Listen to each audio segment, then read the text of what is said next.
Hello there, good evening, Birdie here, with the follow-up to the video I did on the Army of Gundabad goes to Scotland, the tournament preview. We now have the tournament review for you. So this is being recorded on Monday night following the event. Really great event, enjoyed it, got some lovely weather, which sadly made it quite torturous, as the venue had a big glass-fronted window, and I kept getting drawn on tables that were right in front of it. So I've actually spent the weekend indoors, but somehow got sunburnt. So there we go. But it was a fun event. This was held up in Scotland in Bathgate. The plan for the video is I'm going to go through each of the games. So we had Game 1, Hold Ground, Game 2, Destroy the Supplies, Game 3, To the Death, Game 4, Fog of War, and Game 5 was Reconnoitre, Game 6 was Domination. And then, last of all, we're going to look at the tournament and list conclusions. So this is where we're going to go through the placings. We're going to look at what I do differently, what I've learned from it, what I can maybe pass on to all of you to assist you in future tournaments. Let's get into it. So first round, I had Hold Ground. I got drawn, interestingly enough, against the only other Army of Gundabad list that was also there, against a wonderful gentleman called Mike Henry. Not met him before, but we were kind of cheering each other on for the rest of the tournament to try and get the Army of Gundabad to do as best as it could. He had a very interesting list, very different build to me. So he'd gone for 3 captains, one of which was his leader, Gundabad captains, and he had 2 troll brutes. He'd also built it with 3 bats, just like my list. He'd gone a little heavier on berserkers. He'd got no goblin mercenaries, and his model was a little lower than mine. So I had 40, he had 35. Now, he went first at Maelstrom, and he ended up kind of dotted all over the board, with each of his non-leader captain warbands in different, one north, one west, and I put them right in the middle. He rolled 2s and 3s, and he got a bit unlucky with his Maelstrom rolls. One of his troll brutes came on right in the corner, next to where his leader had come on with his warband that also included the banner, and his second troll brute didn't come on at all. It also didn't come on in the second turn either. It was only the third turn it finally got on the board. Now, I had a bit of a dilemma with this list. When I rolled, I managed to get my captain on one of my 2 captains on the board, one of them not on the board.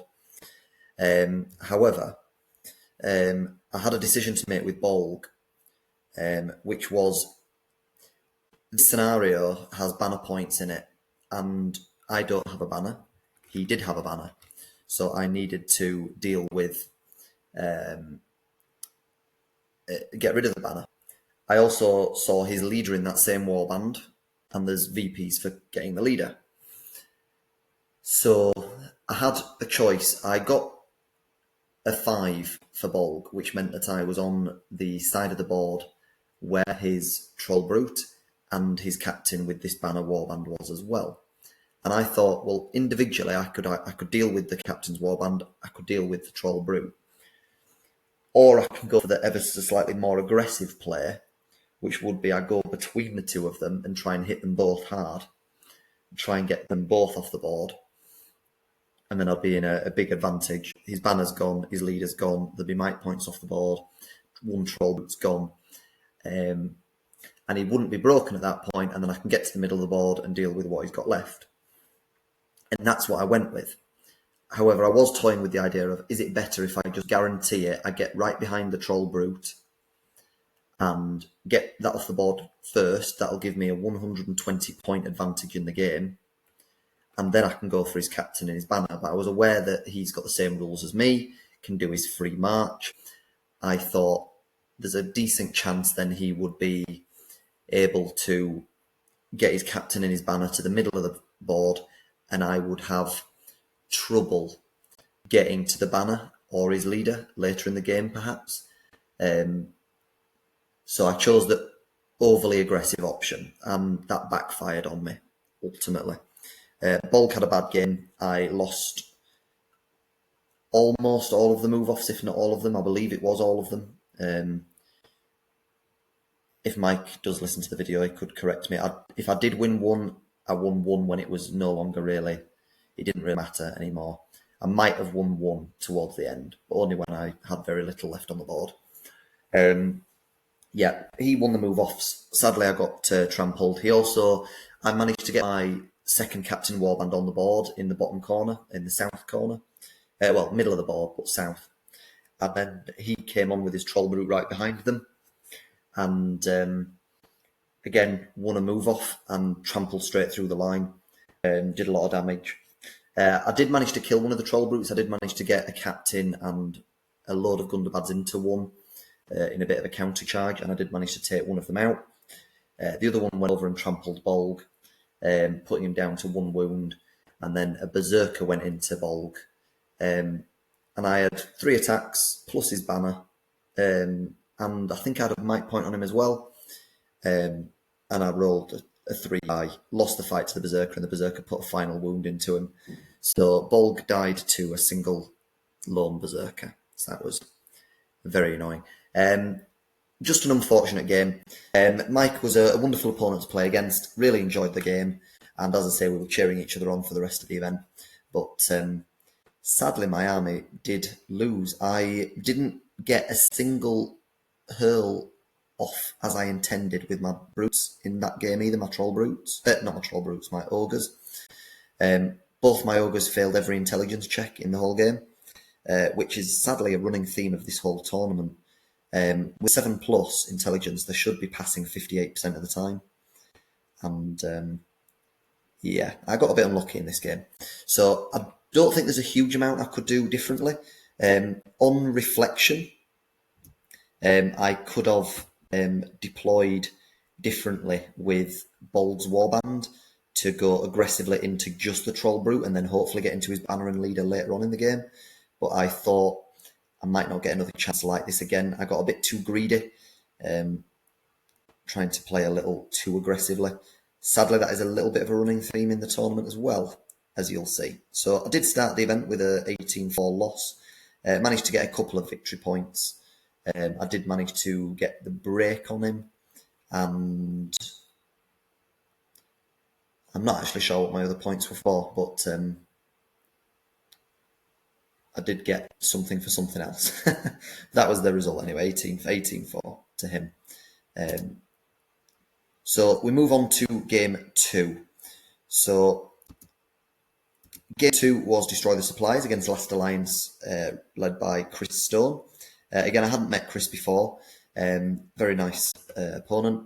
Again, we were playing another scenario that involved banner points. He had a banner, I did not have a banner. He was running a mounted Elrond with Elendil on foot and then a captain. The captain was basically stood next to Elendil most of the battle, or very, very close to him within a couple of inches. And he had Elrond flanking down one side. He was the only mounted model in the army. I think there was an ever so slight misplay. We were, again, as I say at the very start, we were right in front of the window, and it was very, very hot. And we were both feeling it, and it was definitely affecting some of our playing decisions because we were both cooking. The slight error he made is he got a little too close. He measured that he was outside of 6 inches of my front line, but I had some 8-inch moving berserkers. I had Bolg that was only just behind the line with 10 inches. And when it was time for me to move second, I went straight into Elrond. I managed to get a berserker around the back of him as well to trap him. And when it went to the fight phase, he didn't call a strike or a defence. Now, we are both fight 7, and he's got might points. He didn't have a banner nearby for him, but he's got 3 attacks. And if he rolls anything, he can might it up, and then it goes to an Elven Blade roll-off, which he's got the advantage in, Elven Blade, of course. However, my thinking was if I go into Elrond, he's strength 4 to my D7, he needs 6s to wound me. But if I win the fight, I wound him on 4s and he's trapped. So I thought it was worth the risk, even if next turn I'd lost that and I've not really taken much damage. Elrond is still in a very bad situation on that side, very isolated and surrounded now at this point. So I didn't strike up myself, didn't want to waste the might point either. We both rolled a 6. It went to a roll off. It did roll in my favour. I rolled a 2 and I managed to flash kill Elrond in one go. I think Bolg put 5 wounds into him and the Berserker put in another one, so there was no way he could pass enough fate to survive. So that was a very good start for me. Now, as the game went on and I got a little closer, I had my 3 Warbats plucking Elendil every turn. That kept him prone for essentially the entire game. Now, this did lead to frustration for Chris, and I can totally understand it. My army is quite a good counter to Last Alliance, purely because other than Elrond, I believe all the heroes have to be on foot. So you're paying 150, 200 points for each of these heroes, and I've got a 25 point bat that can just keep plucking them. Now, it does mean I have to charge the bats somewhere, and it does put them at risk.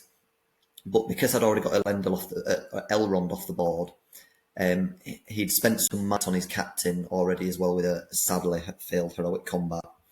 It meant that I had kind of control, so my bats were generally free to move most turns, and I wasn't always putting all of them in, so I'd always keep one back in reserve, so if I did lose a move off the next turn, I'd still have a chance to pluck Elendil and get him prone again.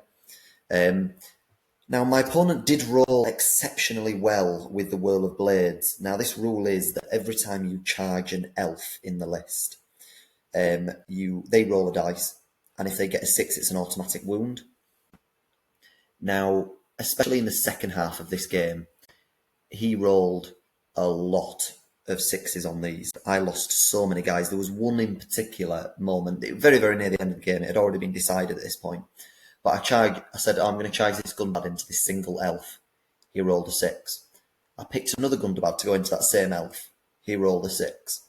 I put another Gundabad into that elf. He rolled a 6. I think he got 3 on the bounce. And on the 4th occasion, I finally got into this elf. But he'd just done 30 points of killing without doing anything. So when it works, it's a really crazy rule. I was also, a little tip for anyone that plays against this army, is, for instance, if I charge Bolg, his Warg, into an elf and they roll a 6, they get to do a roll for the Warg and they get to do a roll for him.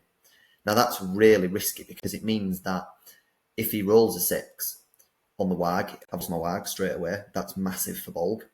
If he rolls a 6 onto Bolg, I've only got 1 fate, there's a good chance you're wounding my leader. And it's even worse if you try to charge multiple models, which is what Bolg really wants to be doing. He wants to be charging 2 or 3 models if he can to get his kills up and maximise what he's doing every turn. But instead I found myself having to charge a single model with a Goblin or a Gundabad, hoping they don't get a 6. If he doesn't, that model is then tied up. Then Bolg can go into them safely with no risk. I was also having to do this with any other of my key models as well, once they'd started taking wounds. He had a small number of Numenorians, but I think he had about 3 elves for every 1 Numenorian he had. So I picked off the Numenorians. I eventually got rid of his captain, and then Elendil was left with maybe 5 or 6 elves around him. And I finally got Bolg, an ogre, a couple of bats, all into Elendil that was already plucked on the floor, so there was no risk for me. My opponent rolled poorly with Elendil. I think he got like a 3 or 4 high or something. And I killed Elendil in 1 turn with the lads. I felt a bit for Chris in this game. It really wasn't his game. Other than his very good rolling with his Whirl of Blades, he didn't roll particularly well. Until the end of the game, when the game was basically over and I was just on like clean-up duty to get rid of what was left, I'd already got all 3 of his supplies with bats and the Berserker going around the sides. The same Berserker that helped kill Elrond, so he had a very important part of this game. Yeah, he didn't roll very well until the game was already decided, and then he went nuts for a couple of turns, getting sixes. I hardly won a fight or killed anything for a couple of turns, despite me outnumbering him in almost every fight. And his banner had long gone and all of this by this point. So, but it was already decided by that point. He got very close to breaking me due to this couple of turns where his sixes really went off. But ultimately, it went in my favour this game. And I ran out with an 18-2 win, which was the maximum win I could get. He got 2 points because I didn't have a banner, and I didn't get 2 points because I didn't finish the game with a banner. So 18-2 was the maximum result I could get in this game. So that was a good maximising scoreline. If we move on to the on reflection section, I'd say I was very aggressive with Bolgin to Elrond. Generally, I would advise what you want to be doing is get the Ogres in nearby to Elrond, win the fight, roll the intelligence check and try and hurl into him, get him off his horse and prone, then send Bolgin where there's absolutely zero risk. I went in with a slight risk. He could have chosen to two-hand. If he'd have got the 6, he'd have been wounding Bolg on 5s. You never know, he could have rolled 3 5 pluses and I failed my fate, and that could have been the end of Bolg. It was unlikely. I was in a favourable position going into him, with him being trapped and having the charge on him and everything, and he had no opportunity to use his Wrath of Brunnen or anything like that.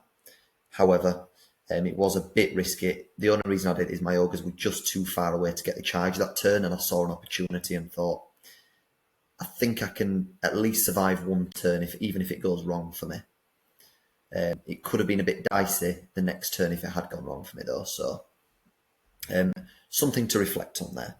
But round up as a good winner, and despite his frustrations towards the end of the game, Chris was very gracious at the end about the game. It was just one of those where it wasn't for him. A bit like me in the first game. Some of the key moments went against him, just like they'd gone against me in the first game.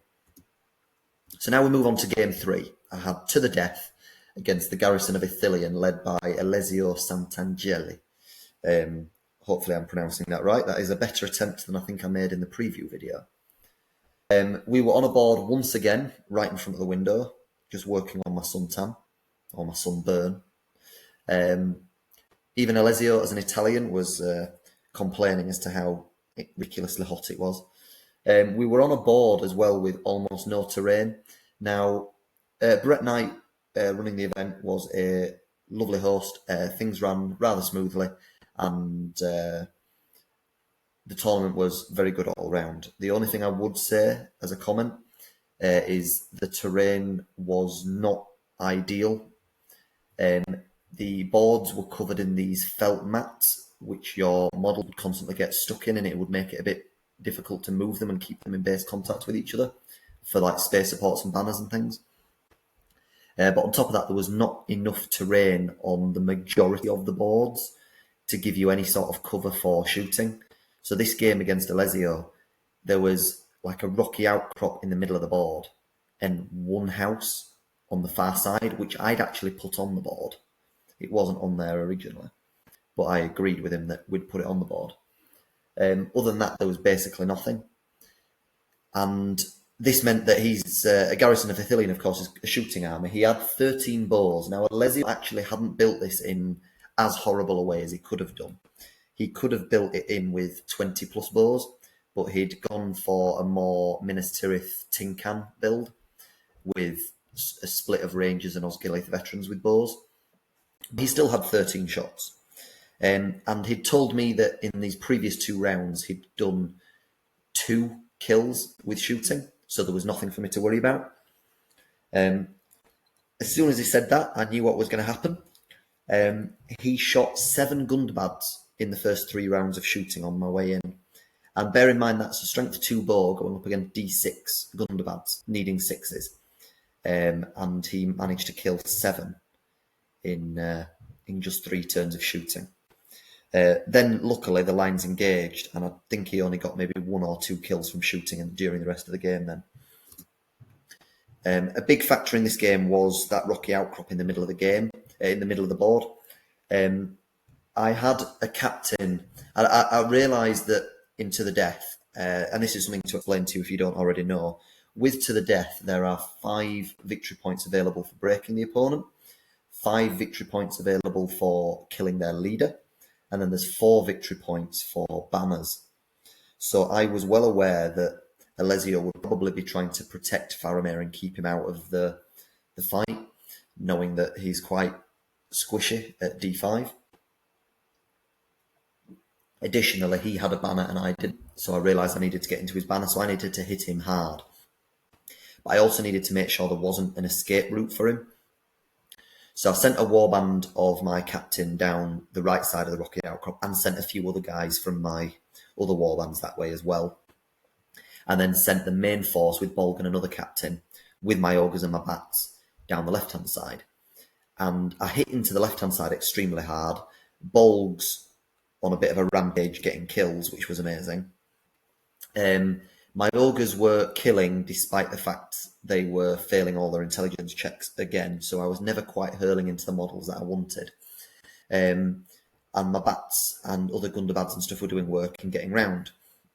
On the other side, my captain they were holding their own, they weren't dying, they were just holding them up. My captain was getting a lot of kills, or at least regularly getting a kill every turn. But I was slowly losing on that side. And eventually he decided to commit Faramir to that side. I managed to get Bolg into his captain that he had, killed his captain, and Madril and Damod were in a bit of a threatening position, and each hero you kill is worth a victory point. So he realised this and went for my captain on the right-hand side with Faramir. Now, my captain, to his credit, I managed to win a move off over there, kept him away from Faramir, tagged up Faramir, and my captain got another couple of kills on that side. And I positioned them in a way that there'd be no way for him to get Faramir into him the next turn either. So it kept him protected for a bit longer, and I was really hoping to break through with Bolg and the ogres on the other side. Instead, I managed to get into Madril, who was only on 1 wound at this point, and I had got into him with an ogre. And I had a bat into Damrod nearby, and I thought, okay, well, Madril's on 1 wound, he's only d5. If I hurl him, I'll get 2 strength 6 hits. There's a 75% chance I just kill him outright anyway, and I might be able to knock Damrod prone, and the bat will have a lot more chance to actually get that kill. As per usual, failed my intelligence check and hurled Madril. Did 0 damage to him, rolled 3s or lower on both dice, and he, of course, got to choose the target and threw him into a position where Madril would be relatively safe. So I then had to... I knew at this point it was getting too late in the game. I was getting close to quartering him. He was running Faramir and the banner further around this rocky outcrop. Eventually he got Faramir back into my captain and killed my captain on that side. I realised I wasn't going to get into them two, so it all came down to could I kill Madril and Damrod. Now, I managed to kill Madril in the next turn with Bolg, and I heroic combated into Damrod. I ended up having Damrod up against Bolg, a bat, and 2 goblins, as well as... Oh no, it was an ogre, sorry, an ogre, 2 goblins and Bolg. So I had 9 dice in the fight, including the... and then a banner to make it 10 against Damrod. Now, neither of us had any might. I rolled a 5 high on 10 dice, and he got a 6. So, essentially, that's what cost me the game. So, this game ended in an 8-all draw for me and Alessio. Madril and Damrod just held me up and caused me such a problem. If Damrod had died in that final turn, where he really should have done, it would have been a 9-8 win to me. It was a fantastic game against Alessio. Really enjoyed it. Bolg managed to get 13 kills in this game. I had about 4 turns of Mighty Hero on Bolg, 3 of which I used for a move off, and the 4th one was for that combat, as I said, to get to Damrod. Great game against him. Could have gone either way. Once combat started, I was clearly on top and chewing through him, but the points went to him at 4 points from having banners, 1 for killing one of my heroes, and I think we got points for breaking each other as well. On reflection, however, there's a couple of things I could have done better. So I did have the opportunity to run that captain away, and I chose to just keep him there and try and hold up that side of the line a bit longer, expecting that I would be able to get through with Bolg and the ogres, but that it took them too long in the end, and the captain died. If I'd have moved the captain away, again, I would have not lost that extra victory point, and I would have won the game. So it's something to remember, that into the death, you need to be protecting your heroes, because it might only be one victory point, but in the end, that victory point can make a difference to you and the final result. Also, I'd say when I committed Bolg in the front, I killed his captain, who was right in the middle of his line. I had an opportunity the turn after to, instead of going right into the centre of his line again and get bogged down, I did have an opportunity to get Bolg out to the side, where I would have then had more mobility to go into his back line and get into Damrod and Madril quicker, maybe get to Faramir and the banner quicker, go and help my captain as well. And that was a mistake on my part. I instead thought, well, Bolg's already close to Mighty Hero here. Let's just send him into this front line and try and break down his front line as quick as possible and get to Mighty Hero. I almost got a little bit of bloodlust and a bit excited that I'd get him to his Mighty Hero, when actually, if I'd have been playing the scenario a bit smarter, I should have gone round the side. I could have still been getting kills there, albeit not quite as many, but I'd have had more mobility and freedom for Bolg to get where I needed him to be. So that's something I've learned from that game. I believe I should have won this game, and it's only that bad roll at the end that cost me, but also one or two decisions from me. In future, don't try and throw Madril to get a double kill. Again, I got too greedy. So instead of trying to hurl him at Damrod, I should have just made sure I got the kill on Madril, and then I could move on the next turn and make sure I get Damrod, whereas I actually caused myself a problem by hurling and then failing the intelligence check and failing to kill Madril with the hits. Again, I got unlucky with it, but it's better to go for the more guaranteed play than the slightly riskier one in this case. Anyway, moving on now, we go to game 4 and day 2. So we had Fog of War against Andrew Stone with his Depths of Moria. Now this was a Balrog. And of all the lists out there, Army of Gundabad's worst matchup, I would say, is against the Balrog, because I don't have an answer to it. There's nothing I've got in my list that can deal with it. Now, okay, if I win a fight, there's a lot of things in my army that can do damage to him. Bolg, the Warbats, the Ogres, they can all do damage to it if they win a fight. However, I've got no reliable way of winning a fight against it. I can't knock it prone in any way. Bolg can strike up to it, but not reliably, only 33% of the time. And it makes it very difficult, and especially at Fog of War, he's got an 8-inch move and a whip and a free heroic combat. It's going to be quite easy for him to get at least one, if not more, opportunities in a game to deal with to have a go at his target. He can also eventually push his way through my lines and get to his terrain piece.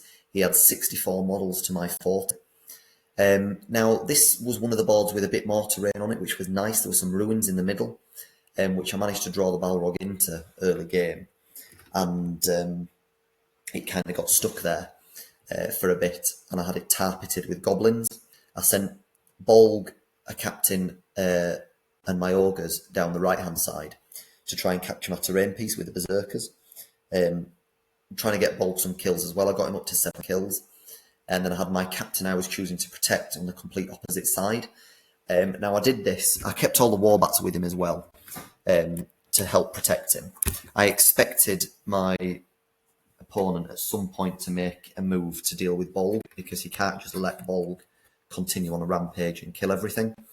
And this was proven correct. So it meant that after he eventually got out of the middle and the tar pit, he did manage to move over to the right-hand side. Now I was hoping, because of the big terrain piece that I went for, I could get my berserkers behind it, have no line of sight to the Balrog, and mess him around if he wanted to go for them. And because the fight for the berserkers, and with banners, and with potentially fury saves, they'd be relatively good against anything else that gets sent against them. I thought they'll be all right there. And then Bolg, my ogres, and my captain, if he moves over there, he might be a bit more isolated, and if he doesn't roll a 6, then I could do some damage to him. Now, a problem with this is, in this entire game, Andrew only failed to get a 6 with the Balrog once, and that was when he had a goblin support in the fight with him, who happened to roll a 6 to help him and save him there. The game came down to one decisive turn. So what he did was, he had 4 goblin captains, and he kept them almost the entire battle within a couple of inches of the Balrog. So they were very well protected. So it meant if I was going to go for my target, I was going to be putting whoever it was at risk by being too close to the Balrog. Now, once he heroic combated over to the right-hand side, we did a move off, and I won the move off. Now, I had 2 choices at this point, and this was the decisive turn that decided the game, which was I either run away and do a tactical retreat from the Balrog, and Bolg, the ogres, and even the berserkers would have been able to get away outside of an 8-inch move and an 8-inch whip. It would have been me abandoning my terrain piece, but I could have potentially come back for it later on. I could have wrapped round ruins and the battlefield and moved the Balrog away and messed him around. Or I go for a quite aggressive push and have a go at the Balrog. And I could get into my target. So of his 4 captains, the one that was closest to me that Bolg could get into was my target. So what I did was I sent a berserker and my captain into the Balrog. I was rather aware that my captain was probably his target. However, I had 2 wounds, a fate. He's only got 4 attacks. He needs 3 pluses. I thought there's a reasonable chance I survive. And also I've got 4 dice against his 4 dice. And I had a banner that turn. No, I didn't know. I had the Fury save, sorry. So 4 attacks v 4 attacks. And if he does manage to roll his 6 and win the fight and kill my captain, it's unlikely he's going to be able to kill my captain and the berserker and get a heroic combat to go off to be able to save his captain from Bolg. So he'll get his target, but I'll get mine, which would be good for VPs. And there's a chance he doesn't roll a 6. However, sadly, the worst possible thing happened, which was he called combat, I called combat, he won the combat off. He then rolled a 6 with the Balrog and killed the berserker and captain and got into Bolg. In which case, at which point Bolg then got killed as well. So that was the decisive turn where it all went wrong. I still had an ogre over there and a couple of berserkers. 1 berserker. But they died in turns that followed. I did have another ogre that went over there to try and get to the terrain piece. Actually won a fight against the Balrog. Sorry, the only other time he didn't roll a 6. I actually buyed the Balrog so I could get into my target again, who was nearby. Then my ogre rolled a 3 high against a goblin captain and lost the fight and then died the next turn anyway. So I did manage to keep my captain alive on the other side. He had a really good game. And at the end, just for a bit of fun, I sent my captain and the last couple of guys I had on the board over on the left-hand side towards a different terrain piece. And I fought a few goblins that were over there for it to try and gain dominance on it. And really made it seem like that was my terrain piece. And when the game finished, I asked him, what terrain piece did he think I was going for? And he thought it was the one I was fighting over at the end. And then I said, no, it was actually the one I was on at the start, early on. So that was funny. I had a bit of a mess around with him. Andrew was a really lovely opponent. Really enjoyed the game against him. He was a very good player as well. Played it perfectly. This is a particularly bad matchup for me. I needed everything to go my way to win this one. It was always going to be tough. I'm glad I managed to get 5 victory points for my captain staying alive. He did well. I had a couple of opportunities to kill other captains of his, but other than wounding one of them with a bat, and then he passed his fate or die roll, otherwise, I never actually got another chance to do much to them. His protect was the one captain that he never engaged in a combat anywhere and never went anywhere other than like an inch behind the Balrog. So I was very aware he was his protect, but I could do nothing about it.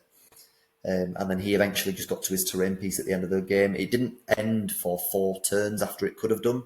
Fog of War ending on a 1 or a 2 once you've hit 50%. If it had ended in the first 2 turns, it could have. I think it would have been a bit of a closer result. I think it would have been something like 15-7 or 8. But once I lost the stuff that was on my terrain piece that had dominant as well, there was nothing I could do there. It was only downhill from there. So on reflection with this one, the big one is that decisive turn. I'm still not sure whether that tactical retreat would have been a better choice or not, because I would have been able to get everything away from the Balrog except the captain. The captain would have been within range, which I had measured. So he'd have been able to move the Balrog and then do the whip, which would have been a 4+. And if he pulls the captain in, not only does he have a good chance of killing the captain there and then anyway in that fight, but my captain would be completely isolated for the turns that followed and would definitely get killed. So I thought, he's going to get his target anyway, but there's a chance here I could stop him and get my own target. I'm still holding my terrain piece over there. I'm about to break in that turn. It might end the next turn. I'll be in a good position to get victory points. I might even sneak a narrow win. But all in all, this game was always going to be a loss. I think of all my 6 games at the event, this was the hardest matchup and scenario for me. If I was going to lose one game, this is the one that makes sense that I would lose. So I've made peace with this one, is what I'm saying. Moving on then to game 5, we had Reconnoitre against Rise of the Necromancer, ran by Brett Knight, who was also the tournament organiser. But to help with the numbers, to make it even, he was playing. Now, he had Rise of the Necromancer with only 7 guys, which is Necromancer and 6 Wraiths. However, that meant that he had a dominance of 19. Sorry, he had 7 Wraiths. So each of those are dominant 2, and then Necromancer's dominant 5. So he had dominant 19 capable of getting off the board. And because Reconnoitre ends on 25%, it means that if I can't quarter him, the only way the game ends is if I get quartered, but I've got to stop him getting stuff off the board. So instead I calculated that, okay, well, if he's got a dominant 19 to guarantee me a win, I just need to get dominant 20 off the board. So I can do it with either 20 guys or I can get an ogre or 2 off. So I went marching up the board quickly, trying to get there as quick as I could. Everything of mine came on the board. His warband came on the board straight away. We're marching up the board. Now I saw an opportunity early on in the game where I could get into the Necromancer with Bolg. So I went for that and won the fight, but only did 1 wound to him, which he passed on his second fate roll. However, the very next turn, he managed to get the Witch King and the Necromancer into Bolg, lost the fight, and they did damage, killed his warg. It all went wrong. And the very next turn, he didn't even bother putting the Necromancer in, he just put just the Witch King in by himself. Bolg rolled atrociously again, and died to the Witch King. So I'd given him 2 VPs for my leader. A reason why Bolg was in that position as well is I failed all my courage tests to charge around him. So, but all 3 of my bats and 1 of my ogres that were nearby charge, all 4 of them all failed. Now with a -1, they each had a 42% chance of charging. So to fail 4 on the bounce is statistically not great. I should have at least got 1 in. So that was a bit annoying. My ogre kept failing courage tests on that side, and then eventually he got killed by 2 abysmal knights. All my bats died as well. They kept failing the courage tests, and then they just they got killed. However, on the other side of the battle, he only had 2 wraiths trying to hold up both captains and all their warbands. They got a couple of kills, but I essentially managed to get both captains off the board, so that's 2 victory points to make up for the 2 that I've lost with Bolg dying. And then I got my required 20 guys off the board. I got exactly 20 off the board. Now what that also meant is with 20 off the board, I need 21 killed to break me. I only had 20 left on the board, so he could not break me at this point.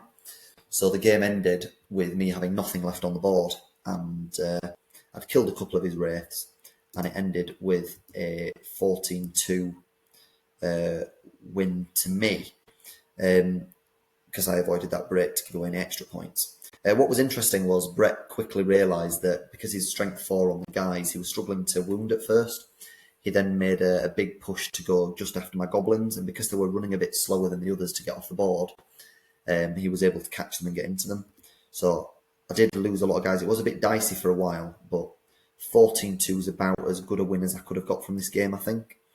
On reflection, however, I needed to be less aggressive again with Bolg's Warband, and not get greedy trying to go for the leader kill on the Necromancer. And I also need to realise that his way of winning this is breaking me and causing me a problem with the models on the board. So I should have realised that and kept the goblins well away from his wraiths. So good one to learn from. I've not faced the Rise of Necromancer in this new edition. I've faced it in the previous edition quite a few times. It does play and feel quite different now. Big thing as well I need to remember is get the ogres off. I got one ogre off. The other one, instead of trying to assist Bolg, I should have realised he's not going to reliably charge, and he's worth 3 models. I need to just get him off the board. His 8-inch move also means they can't catch him. I should have just ran him off the board. Instead, I got him killed. So now we move on to game 6, which was last game of the tournament, against Rangers of Mirkwood list by James Smith. Great opponent again. Really enjoyed this game. It was quite short, and he was extremely gracious and such a good sport considering how the game went. It was an interesting build they'd done of 23 rangers, including Legolas and Tauriel. So he had about 26 shots a turn, something like that. And then he had Thorin, Dwalin, and Gloin. They were running in a little warband just to the side, and after we deployed, he immediately said, "Oh, I've made a mistake with my deployment," which was, I deployed on the 24-inch line immediately as high as I could, and he only deployed about maybe 10 to 12 inches away from me. He moved up with dwarves as well, just a little bit to first turn to be slightly ahead of the rest of his line. Now this enabled me to be able to send my Warbats and Bolg's Warband over that way. However, this was not before his first round of shooting. He had 21 rangers take shots from a stationary position, needing to hit on 3s. 21 shots he rolled, and he got 19 hits. Now at this point I was terrified. I'd made multiple conga lines of 5 or 6 in the ways to get to Bolg, and he'd called a heroic accuracy with Tauriel as well to try and help him with all these in the ways. And he was going through my line with all these in the ways. It was really not reducing much. He managed to get 4 shots into Bolg, but luckily didn't manage to do anything. And he only got 3 kills, two Gundabads and a Goblin from those 19 hits. And then Legolas and Tauriel, I think, got another 2 between them. So it could have gone a lot worse. The following turn, I managed to get Bolg, the Bats, and the Ogres, and my captains all into Thorin, Dwalin, and Gloin and get them surrounded. Now, I did a pluck with each of the Bats, and all 3 of them went off, which was incredible. So Thorin, Dwalin, and Gloin were all prone on the floor. There was no risk to me. Sent Bolg in, sent the Bats in, sent the captain, managed to kill Thorin and Dwalin in the first rounds of combat. Dwalin only has 2 might in this list, and he rolled a 3 high, so he couldn't might it, and he was very trapped, prone, and getting hit by a lot. He's only D6 in that list as well, so he took a lot of damage and died in one go. Gloin survived and stood back up, rolling his 6. And then Thorin lost the roll-off to Bolg and then got absolutely massacred. Very next turn, I managed to get priority, plucked Gloin again, went in with all the Warbats and a captain, and Bolg killed him, and then swung into the line where Legolas and Tauriel were. He called 2 heroic combats with Tauriel and Legolas. Tauriel had to spend an extra point of might just to get it to go off, and went into some more guys. Legolas's just completely failed, however. His luck, it was just not his day, not his game. James, as I say, was such a good sport about it. His dice were abysmal, absolutely abysmal throughout. It was a real walkover, was this game, but I don't think I did anything particularly wrong. I don't think he did anything massively wrong other than his deployment not being optimal for his list. But his dice were absolutely abysmal. So I did feel for him. What was very useful in this game, which was quite fun and interesting, was that my goblins were actually more effective here than my Gundabads. Because my Gundabads, I've built this list to be into shooting, and I've got a lot more shields than I do spears. So I can't outnumber these rangers, because otherwise it gives them more attacks, and with their fight value advantage, it'd give them a good advantage to win the fights. So instead, actually, it was better me getting goblins into the fight and then using chittering hordes to give them a spear support to keep the rangers at 1 dice. It meant that I would win a lot more fights, and then because they're so low defense, my goblins can wound them quite easily. And so actually in this battle, it was quite a reverse of the usual, that the goblins were actually the more effective troops in this game. But the game ended with me cleaning him up. He ended the game with just 1 ranger on the board. Everything else was dead, and I held all 5 objectives. So I managed to get a 20-0 win to confirm to finish the tournament. A slight mistake I did make though, because I was so terrified of his shooting and I wanted to get up the board as quick as I could. And again, I was on that same board in the sun, in the window, with no terrain. I marched everyone up the board, but I didn't actually leave anyone back to hold my 2 home objectives. So after 2 turns of getting up the board quickly, I remembered we were playing an objective game and then sent my 2 berserkers back to grab them. But it was just a weird, forgetful play by me. So I need to remember that, not to do that in future. And final reflection on this game is dice are evil. If you get a game like James did here, there's no way he could have won that game, no matter how he'd have played it, with how bad his dice rolls were. So felt for it. If you're listening, James, thanks for being such a sport in that game. It was very rough on you, but I enjoyed playing with you, and good luck in future events. I'll see you at them. So now we move on to the tournament and list conclusions. So weirdly, I'm going to talk through the right-hand side first before I get onto the left-hand side. So well done to Jakob Krockmal for winning the event. He won all 6 games with Men of the West. No surprise to see him topping this. The only disappointment is I never got to play him. Him, Dave, or Stephen from the Any Heroics team. Andrew Stone, who beat me with the Depths of Moria. He did very, very well. Other than losing his first game of day 1, I believe he won all his other games and came in a very well-deserved 2nd place.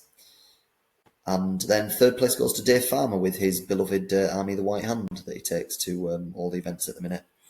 I think he lost to Jakob and maybe somewhere else, or maybe not. Maybe it was just that one that he lost. But they faced each other in the final game, and that essentially decided the tournament. But well done, Dave, on another podium there at GBHL 100. And then a few that came very close, but no cigar, was Alan Liddell with his Defenders of Helm's Deep list, Chris Murphy with the Ugluk Scouts, and Finlay Staniforth with Defenders of Helm's Deep, and then Connor Kerr with Arnor. what's worth pointing out here is, other than Jakob's list, which I believe was about 40 to 45 models somewhere in that region, all these other lists, Depths of Moria was 64 models, Army of the White Hand was 59, both Defenders of Helm's Deep lists were in the 50s as well. Ugluk's Scouts, I believe, was about 60 models, and this Arnor list was also, I believe, in the mid-50s, maybe high 50s, almost 60 models. So it does show that at GBHL hundreds, HOD lists are the way to go, especially with the scenarios we're currently playing. Now, a couple of lists that you wouldn't expect to be up there in a GBHL 100 is My Army of Gundabad with only 40 models, and Stephen Denby with Lothlorien with only about 40 odd models as well. Now, these are not the most effective armies. As I said earlier, there's like an army like Depths of Moria, I've just got no way of dealing with. I've got no answer to it. And then Lothlorien for Stephen, it's missing quite a lot of its key pieces at the minute. So it has to be piloted very well to do at the moment, because you're lacking mobility. You're lacking things like your tricks that the Sentinels can provide you. It's just a part of a list at the minute. So well done to him taking it. There was a slight mistake on the final standings. So if anyone's looking at this and they're saying, "Oh, this isn't quite right," it had me and Stephen the other way around. But when I was looking at the tournament victory point, the VPs were, the tournament points were input correctly, but the VPs, my final 20-0 win had been put in as a 20-0 loss for me for the VPs. So my VPs would have taken me above Stephen. It will be getting changed in the final results, but yeah, if anyone from the event is wondering why these are the other way around, it's just for that reason. Me and Steve just have to swap round when it gets submitted. And then 10th place, a list I didn't expect to see doing well at a GBHL 100 is Minas Tirith.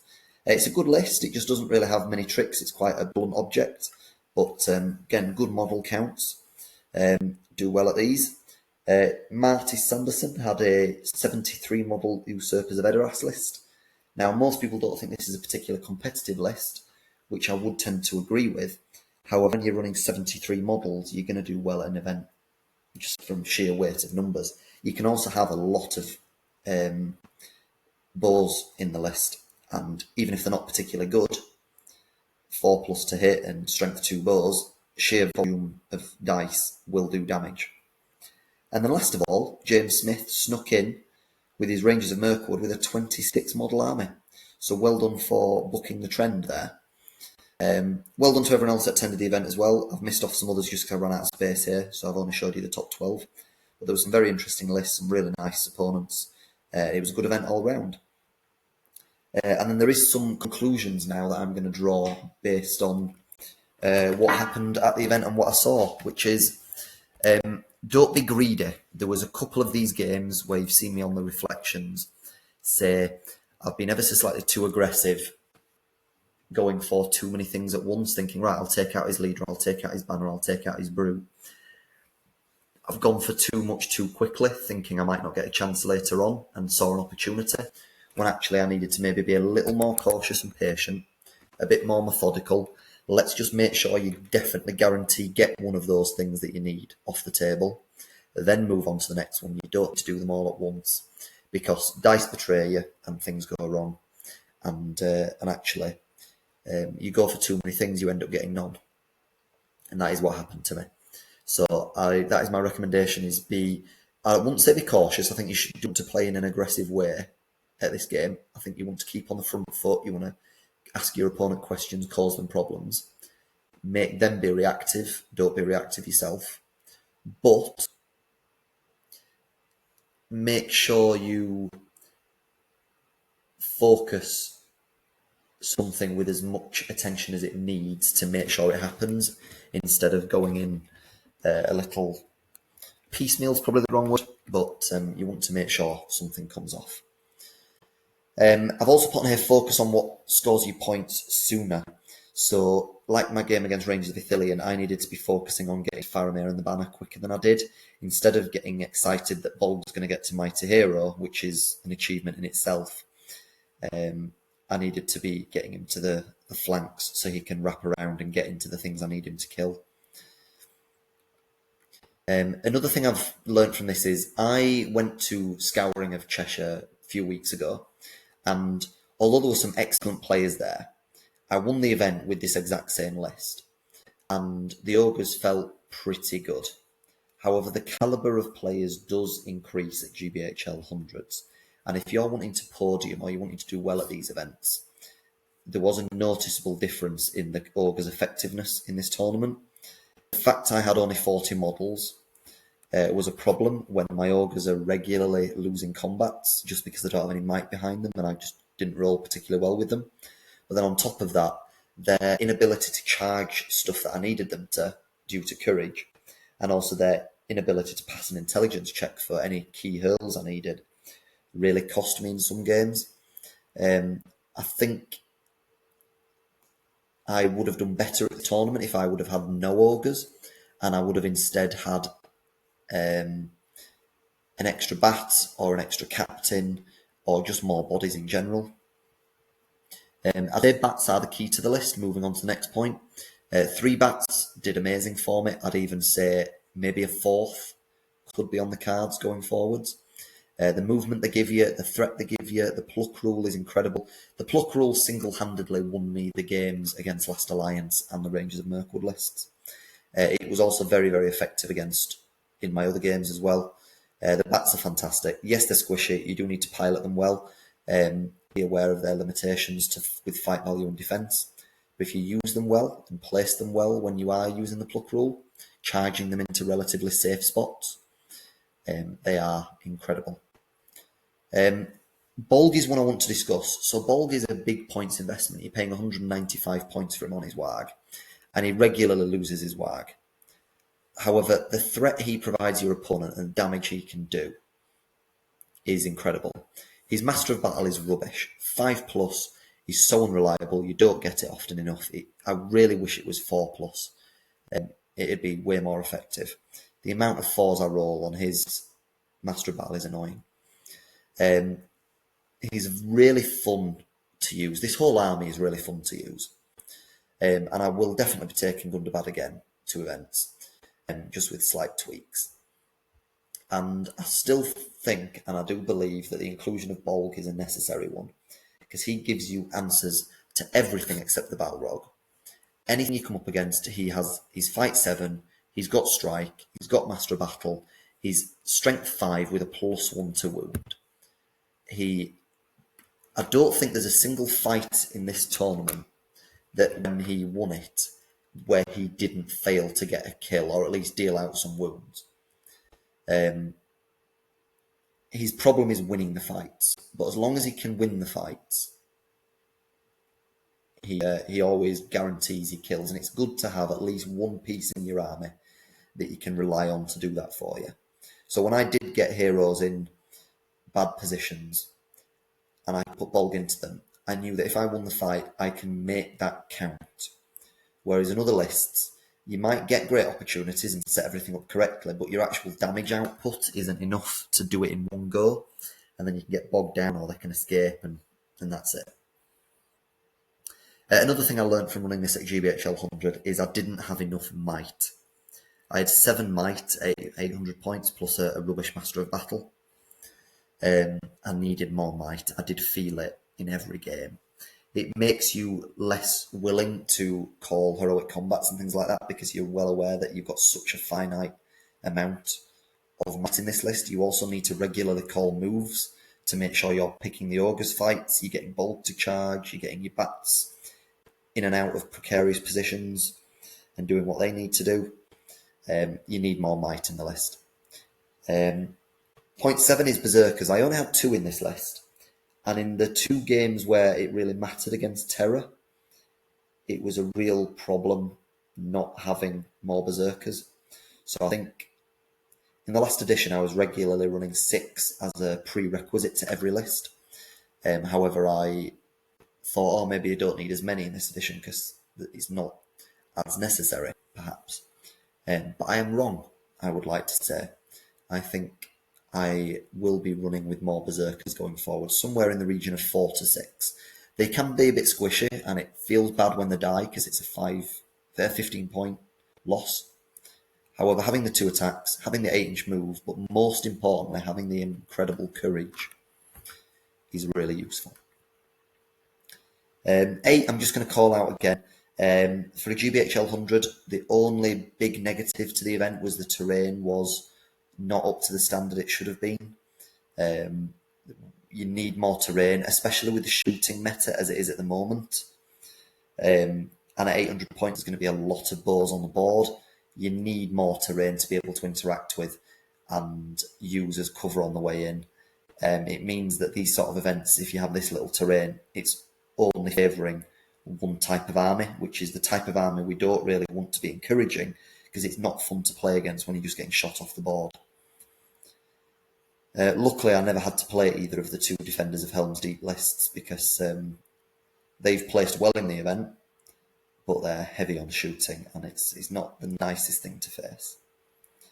I've already called it out in the final standings, but Horde is king at GBHLs. At the moment, with the 6 scenarios as they stand, until we get more,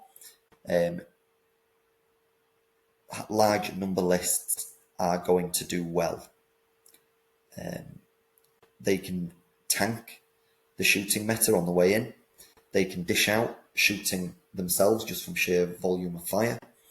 They've got the numbers to get off the board in Reconnoitre, for hold ground, for Domination, to be hard to break because there's a lot of numbers.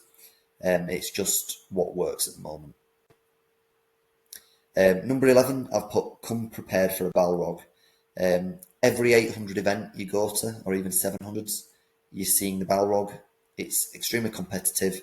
There's no real counter to the Balrog, I think, other than Battle of Fornost, which has a reasonable chance.